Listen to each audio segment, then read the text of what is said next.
What we have today is we're going to install a 99-7880X-3 12mm BobTail nose assembly on an SF20 tool. What we're going to do first is we're going to remove the 3 set screws that come with the tool directly from the factory.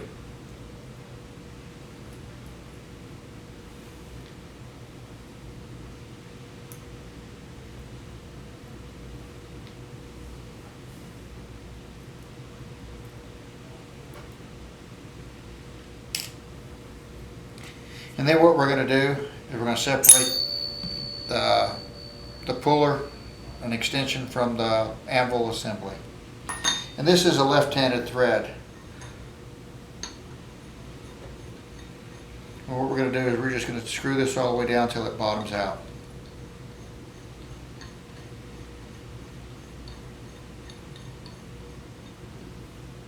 Once it's bottomed out, take your wrench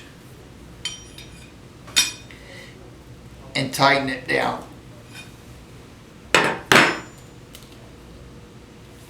And then what you're going to notice is there's a groove right here. This is actually where the set screws go once the anvil holder's screwed in place correctly. If it gets out of whack, you're actually going to screw up the threads here, and then you'll have a hard time getting it back apart.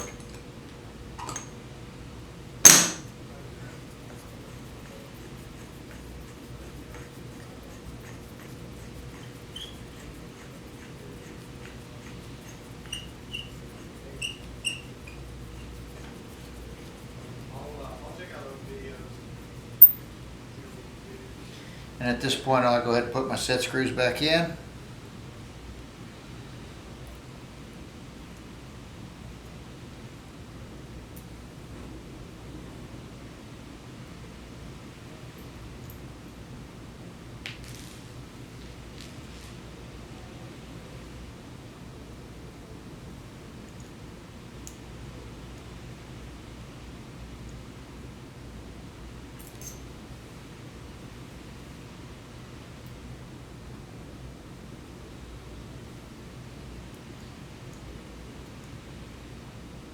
And then at this point, I like to take a fastener and actually make sure that it goes in all the way up against the shoulder on the front part of the fastener. And it's done great. So that's a correctly installed nose.